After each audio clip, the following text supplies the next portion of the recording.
முன்னொரு காலத்தில் கப்பல் ஒன்று புயலின் காரணமாக விபத்தில் சிக்கியது. இதனால் கப்பல் முழுவதும் சேதமடைந்து அதில் பயணித்த பயணிகள் அனைவரும் கடலில் மூழ்கியிருந்தனர். இதில் ஒரு நபர் மட்டும் உயிர் பிழைத்து கடவுளின் அருளால் கடலின் கரைக்கு வந்து சேர்ந்தார்.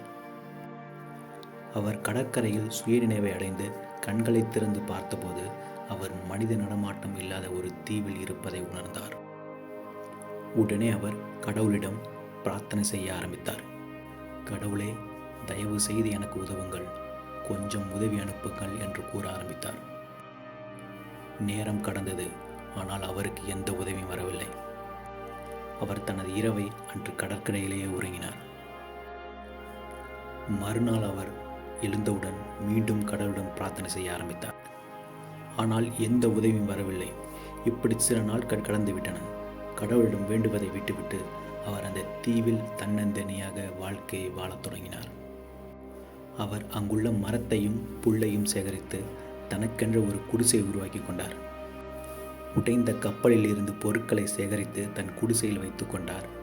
அதில் தீவில் கிடைக்கும் தேங்காய் மற்றும் மீன் போன்றவற்றை சாப்பிட்டு உயிர் வாழத் தொடங்கினார். குடிசையில் தங்கி அவர் தனது நாட்களை கழிக்கத் தொடங்கினார். நாட்கள் ஓடியது. ஒரு நாள் தீ மூட்டி உணவு தேடி வெகு தூரம் சென்றார். நீண்ட நேரம் கழித்து திரும்பிய போது அவரது குடிசை தீப்பற்றி எறிவதை கண்டார். அவரது ஒரே தங்குமிடம் எரிந்து சாம்பலானதை கண்டு அவர் மிகவும் வருத்தமாக அமர்ந்து கொண்டார்.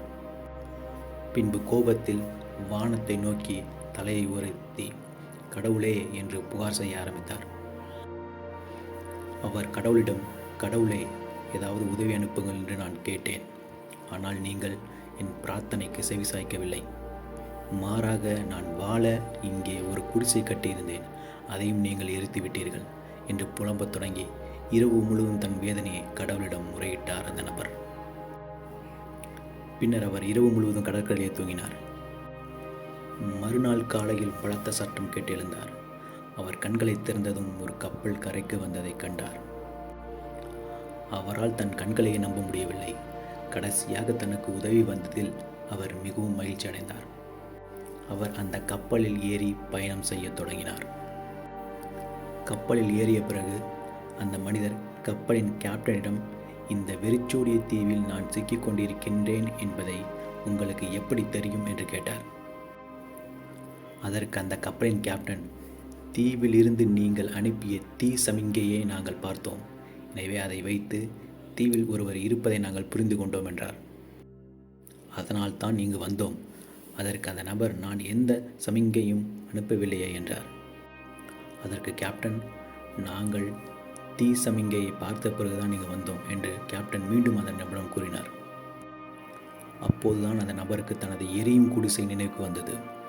கேப்டன் பேசிய நெருப்பு சமிங்கை அவனது எரியும் குடிசை என்பதை அவர் புரிந்து கொண்டார்.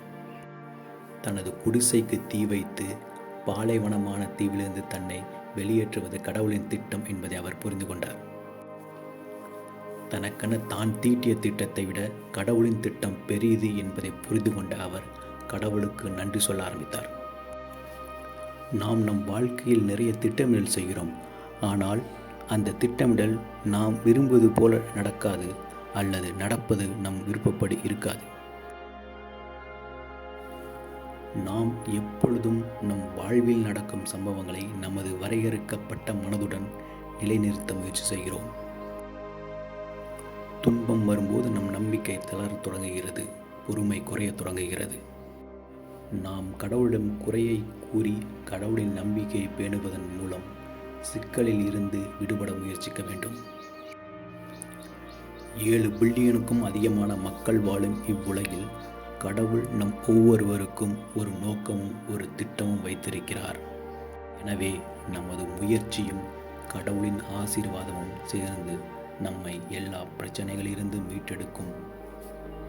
எனவே உங்கள் வாழ்க்கையில் உங்கள் திட்டம் தோல்வி அடைவதைப் போல நீங்கள் நினைக்கும் போதெல்லாம் உங்கள் விருப்பத்திற்கு மாறாக நடக்கும் அனைத்தும் கடவுள் உங்களுக்காக வேறு ஏதாவது திட்டம் வைத்திருக்கலாம் என்பதை எப்பொழுதும் நினைவில் வைத்துக் கொள்ளுங்கள். உங்களுக்கான திட்டத்தை விட கடவுளின் திட்டம் எப்பொழுதும் பெரியதாகவும் தைரியமானதாகவும் மற்றும் சிறந்ததாகவும் இருக்கும்.